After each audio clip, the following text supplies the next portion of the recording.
미가 선지자가 활동하던 세대는 정치적으로나 도덕적으로나 영적으로 굉장히 암울했던 때예요.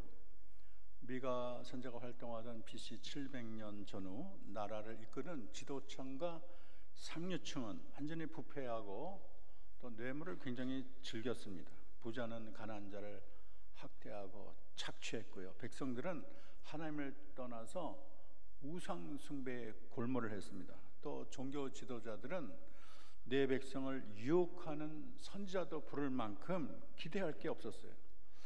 그래서 어디를 보나 희망이 없고 참 미래가 너무나 암담하고 다 썩었고 총체적인 타락이라고 말할 수가 있습니다. 이때 미가 선지자가 일어나서 저들의 죄를 지적하며 하나님의 심판이 다가왔으니까 회개하라, 그렇게 말을 했어요.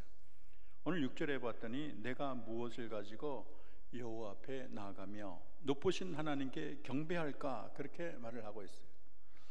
그 당시 사람들은 도덕적으로나 영적으로는 많이 타락했지만 하나님 앞에 나갈 때 좋은 재물을 가지고 가면 참 정성을 다하면 하나님이 기뻐하리라고 그런 생각을 가지고 있었습니다.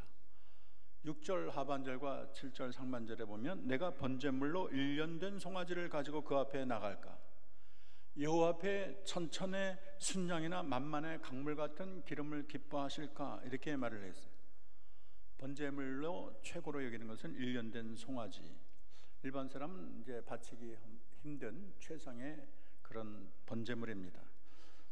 거기에 나가서 이 미가 선지자는 이 송아지뿐만이 아니라 천천의 순양, 만만의 강수 같은 기름을 기뻐하실까, 이렇게 말을 했어요.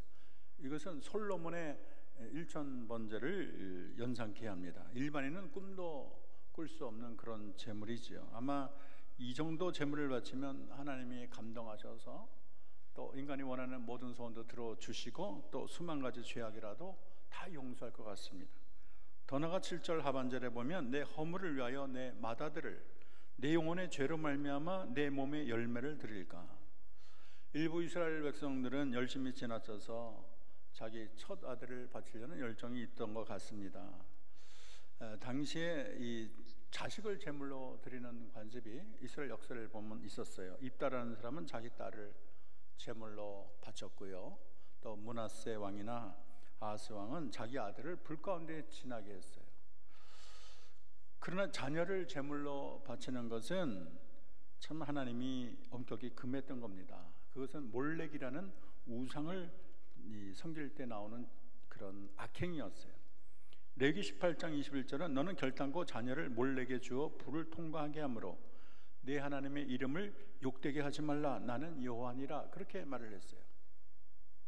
몰렉이 누구일까요? 암몬 족속의 신인데 어린아이를 여러분 제사로 바치는 것입니다.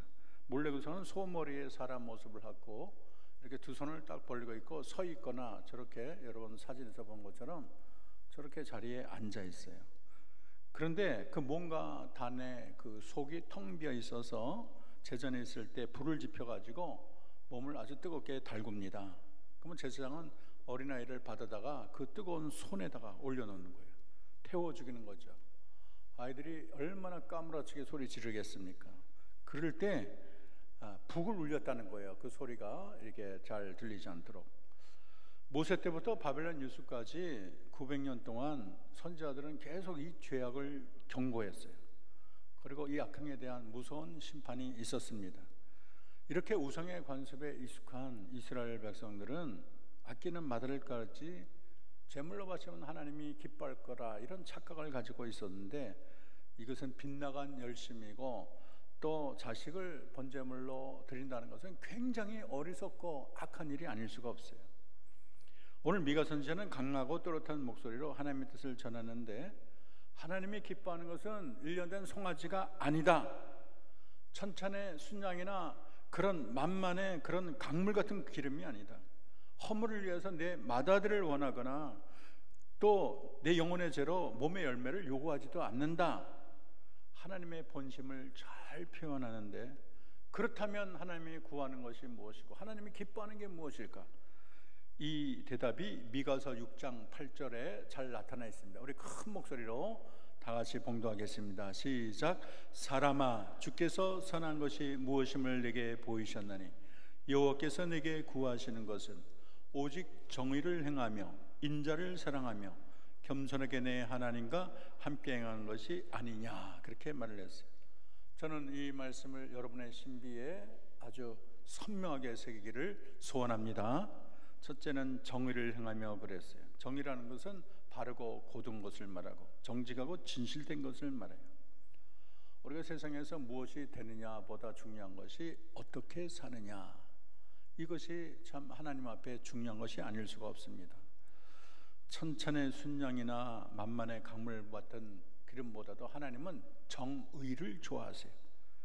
그 당시 통치자의 죄악상은 이루 말할 수 없는데, 여러분 미가서 3장 1절에서 3절을 보면 그 죄악상이 아주 자세히 나타나고 있습니다. 내가 또 이르노니 야곱의 우두머리들과 이스라엘 족속의 통치자들아 들으라. 정의를 아는 것이 너희의 본분이 아니냐. 너희가 선을 미워하고 악을 기뻐하며 내 백성의 가죽을 벗기고 그 뼈에서 살을 뜯어 그들의 살을 먹으며 가죽을 벗기며 뼈를 꺾어 다지기를 냄비와 솥 가운데 담을 고기처럼 하는도다. 참 상상을 초월하는 악행이 벌어지고 있는 거예요. 지도층이 얼마나 악하고 부패했으면 아예 선은 미워해, 악을 너무 좋아해. 그리고 내 백성의 가죽을 벗겨가지고 거기에 뼈에서 살을 뜯는다, 그렇게 말을 해요. 그 지도자들이 양가죽을 쓴 이리떼라는 말이죠. 약한 백성을 물어뜯고 착취하고 자기의 이익을 위해서라면 물불을 안 가리는 거예요.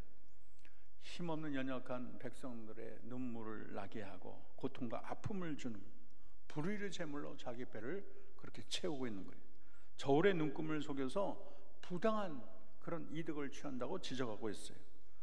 아모스 선지자 같은 분은 같은 시대에 이랬는데 이렇게 말을 했어요. 오직 공법을 물같이 정의를 하수같이 흘릴지어다. 두 번째는 인자를 사랑하는 것이라고 말을 했습니다. 우리가 흔히 성경에서 인자라 그러면 하나님의 아들, 사람을 사랑하라는 뜻인가, 그런 뜻이 아니에요. 인자라는 말은 히브리어로 헤세드예요. 이 말은 여러 가지 의미가 있는데 하나님의 변화없는 사랑과 은혜, 긍휼, 자비, 인애, 이런 것을 말을 하고 있습니다. 하나님이 정말 기뻐하는 것은 변화없는 순수한 사랑이에요. 은혜인 헤세드예요. 수많은 재물보다 하나님 그 마음을 보십니다. 호세 6장 6절에는 나는 인애를 원한다, 헤세드를 원한다. 나는 제사를 원치 아니하고 번제보다 하나님 아는 것을 원하노라 말을 하고 있습니다. 하나님을 가장 많이 닮은 사람은 헤세드의 사람, 인애와 자비가 넘쳐나는 사람이 하나님을 많이 닮은 사람이라고 말할 수 있겠습니다. 세 번째는 겸손히 하나님과 함께 행하는 것이라고 말을 했는데, 한마디로 하면 하나님과의 동행을 말하고 있습니다. 이게 히브리어로 할라크인데 하나님과 같이 걷는 것을 얘기하고 있어요. 여러분, 하나님과 함께 걷는 것은 하나님과 속삭이고 하나님 이야기를 듣고 하나님을 붙들고 하나님의 뜻만을 따라 계속 사는 그런 삶을 말하고 있습니다. 이 동행의 최고의 미덕은 겸손이라고 말할 수가 있어요. 우리가 하나님과 함께 동행하다 보면은 참 하나님의 위대함을 알게 되고, 하나님이 그렇게 멋지신 분이시고 하나님이 너무나도 훌륭한 분이시고 그의 자비에 너무나 감탄해서 저절로 머리가 숙여지는 거예요.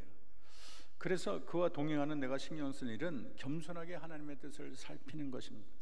그 뜻에 나를 맞추는 거예요. 행여나 내가 하나님을 무시하고 내 뜻대로 행하지는 않나, 나를 앞세우고 하나님보다 내가 먼저 가는 것은 아닌가, 그리고 조심하고 또 조심하는 것이 하나님과 동행하는 삶입니다. 오늘 말씀이 우리에게 주는 교훈이 무엇일까요? 우리도 아주 큰 목소리로 봉독하겠습니다. 시작.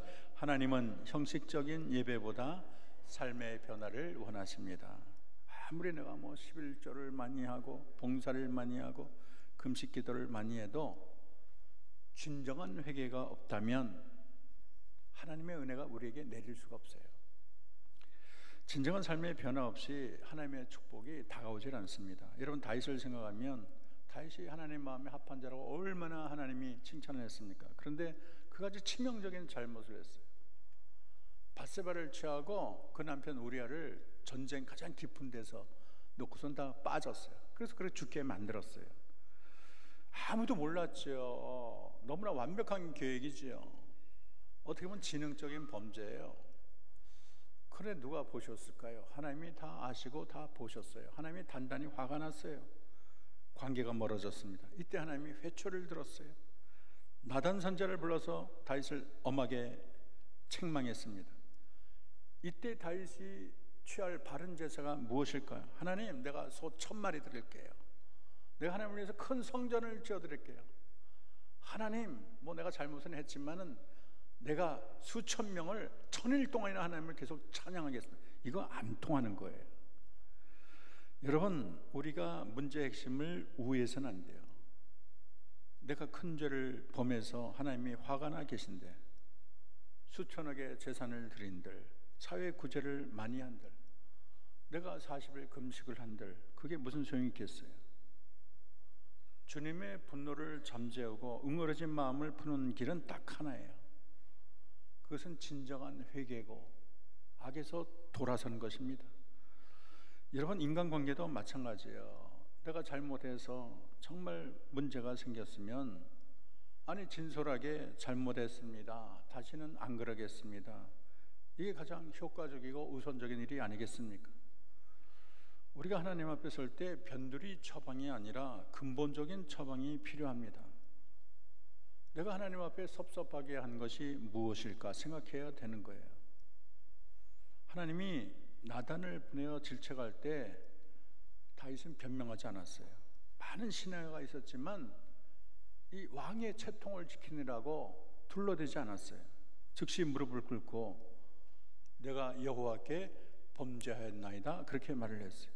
유가 썩도록 회개를 했습니다.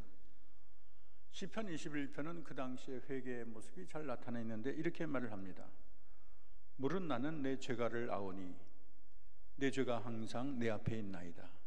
내가 주께만 범죄하여 주의 목전에 악을 행하여 싸우니 주께서 말씀하실 때 의로우시다 하고 주께서 심판할 때 순전하다 하리이다. 내가 죄악 중에 출생하였으며 어머니가 죄 중에 나를 잉태하였나이다. 이 다윗의 회개는 솔직했고요, 다윗의 회개는 진실되고 참됐습니다. 이 참된 회개가 주님의 응어러진 마음을 싹 돋게 했어요.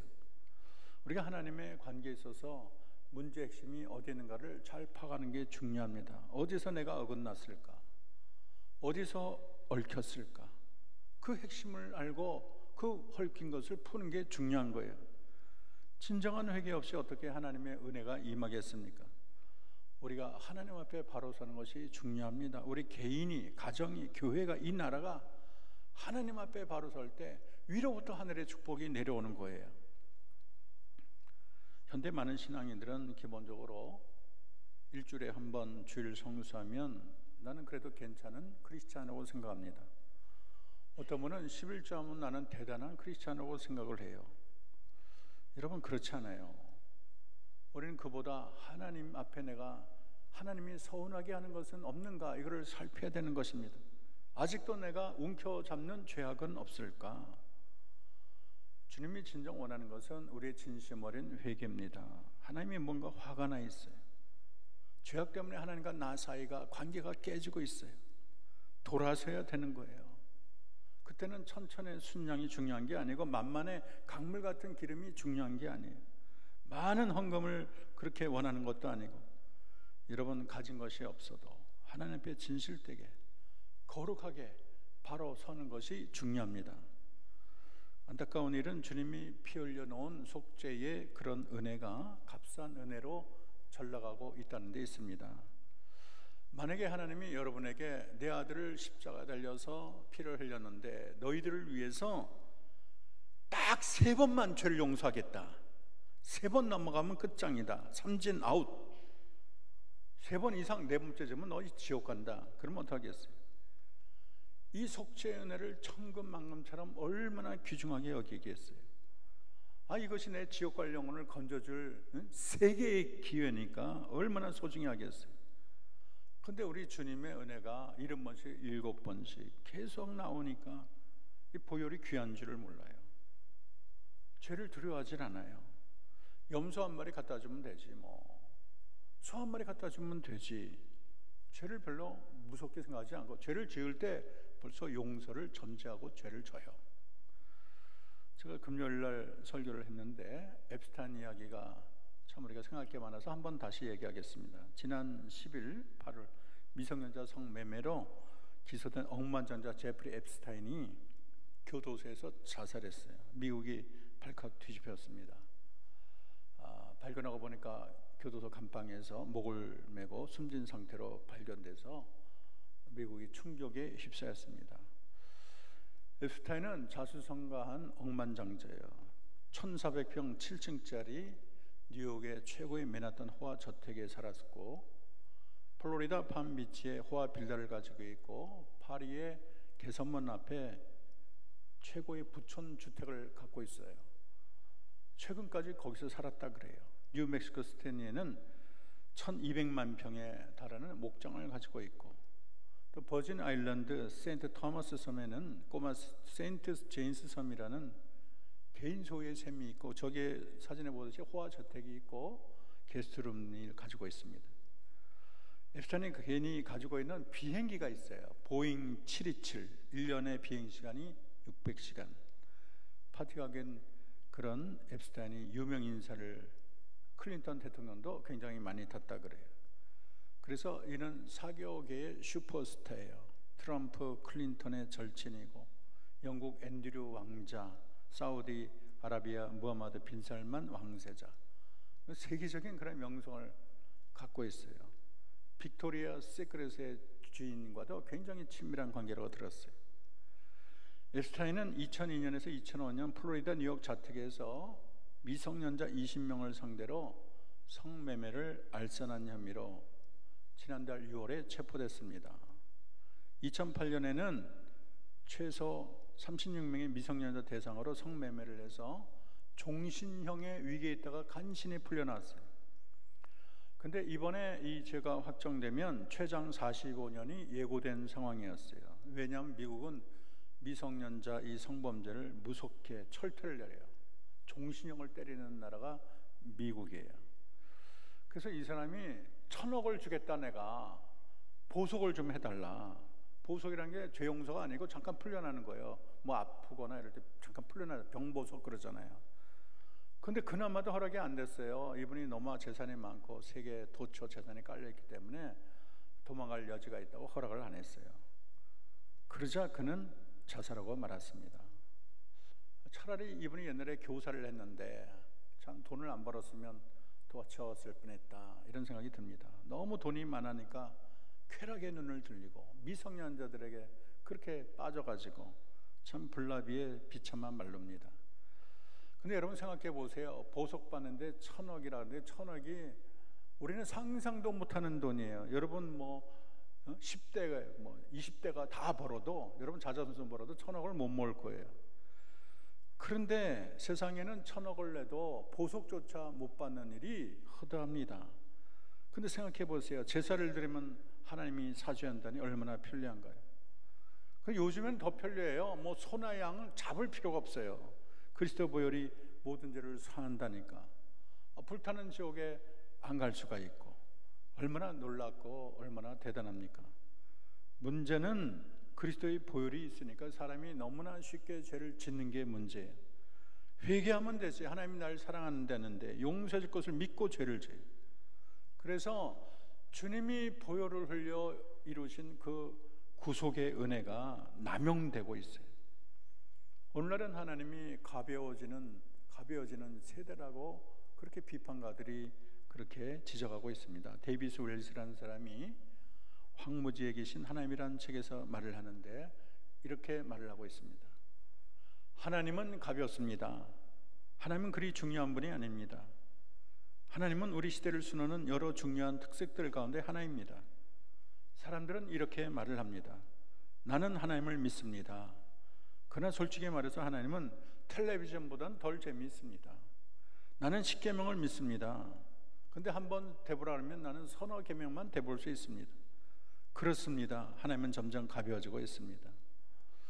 하나님에게 우리를 맞춰야 되는데 이제는 하나님 나에게 맞춰달라고 요구하는 시대가 되고 말았어요.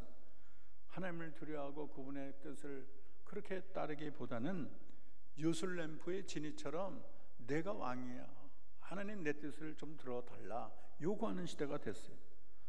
특별히 죄사함의 문제에 대해서는 하나님이 더욱 가볍습니다. 우리가 죄를 져도 하나님은 화내지를 못하고 이 죄는 염소 한 마리만 되고 황소 한 마리만 되는 거예요. 그보다 완벽한 그리스도의 보혈을 나는 가지고 있어요. 그리고 그리스도 보혈은 공짜고 영원히 리필이 됩니다. 그리스도 보혈이 언제나 상비약처럼 내게 준비되어 있기 때문에 하나님 나라에 대해서 죄에 대해서는 말하지 마시라. 꺼리낌 없이 죄를 짓고 있습니다. 사랑의 주님, 너그러운 주님이 7번 아니라 70번씩 용서라고 하지 않았습니까? 하나님 자신이 본이 되어셔야죠. 왜 제 문제를 언급하고 계십니까? 오히려 하나님께 따지는 세상이 됐어요. 우리는 어쩔 수 없이 죄 짓는 것이 당연하고 하나님은 사랑의 하나님과 용서하는 것이 당연하다고 외치는 거예요. 그러니까 죄라는 게 종이 호랑이고 어떤 처벌이나 지옥의 위협 따위는 없고, 또 어떤 학자들은 지옥 따위는 없다, 사랑의 하나님이 지옥을 만들겠느냐, 그렇게 주장하는 신학자들도 있어요.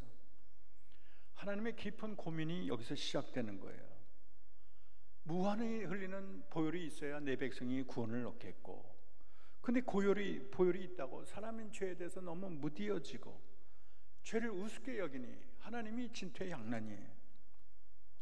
우리가 성경을 새롭게 봐야 됩니다. 우리가 주님의 본 마음을 읽어야 되겠어요. 주님은 우리 모든 죄를 사하시는 구속주가 되셔도 죄에 대해서는 단호하세요. 긴장하고 죄와 싸움에서 더 비장하고 단호할 것을 요구하고 계십니다. 여러분, 마태복음 5장 27절 30절 다른 사람이 말한 게 아니라 예수님이 말씀하셨어요. 다시 큰 목소리로 읽겠습니다. 시작. 또 간음하지 말라 하였다는 것을 너희가 들었으나 나는 너희에게 이르노니 음욕을 품고 여자를 보는 자마다 마음에 이미 간음하였느니라. 만일 내 오른이 너를 실족하게 하거든 빼어내 버리라. 내 백체 중 하나가 없어지고 온몸이 지옥에 던져지지 않는 것이 유익하며, 또한 내 오른손이 너로 실족하게 하거든 찍어내 버리라. 내 백체 중 하나가 없어지고 온몸이 지옥에 던지지 않는 것이 유익하니라. 참 이해가 안 가죠? 예수님이 이 땅에 피를 흘려서 십자가 지시러 오셨으면 너희 다 죄를 져도 괜찮아, 나한테 와서 용서를 받으면 돼, 이렇게 달콤하고 듣기 좋은 이야기를 해야 되는데 왜 눈을 빼서라도 지옥 가지 말라, 손을 잘라서라도 지옥 가지 말라, 이런 말을 하셨을까요? 이것은 우리 그리스도가 구속주로 이 세상에 오셨어도, 보혈이 아무리 죄를 살 능력이 있어도 우리는 죄에 대해서는 눈을 뽑을 만큼, 자기 손을 자를 만큼 죄에 대하여 단호한 태도를 취할 것을 우리 주님이 요구하고 계신 것입니다. 주님만이 아니라 히브리 기자는 히브리서 12장 4절에 너희가 죄와 싸우되 아직 피 흘리기까지는 대항하지 아니하고, 그렇게 말을 했어요. 죄와 싸우되, 무슨 말이에요? 피 흘리기까지 싸우라는 것이 히브리 기자의 요구가 되는 것입니다. 이것이 성도들의 마땅한 태도가 되는 거예요. 우리가 주님의 보혈을 남용해서는 안 되겠습니다. 진정한 회개 없이 주님의 피를 남용하는 자는 우리 주님이 엄중한 책임을 묻게 될 거예요. 하나님은 우리의 인간의 연약함 때문에 실수로 죄를 지은 것인지, 아니면 회개 없이 의도적으로 거듭거듭 죄를 반복한 것인지 주님은 다 아시고 엄중한 책임을 묻게 될 것입니다. 성경에 아주 무서운 말이 있어요. 히브리서 6장 4절 6절 우리 다 같이 큰 목소리로 읽겠습니다. 시작. 한번 빛을 받고 하늘의 은사를 맛보고 성령에 참여한 바 되고 하나님의 선한 말씀과 내세의 능력을 맛보고도 타락한 자들은 다시 새롭게 하여 회개할 수 없나니, 이는 그들이 하나님의 아들을 다시 십자가에 못 박아 드러내놓고 욕되게 함이라.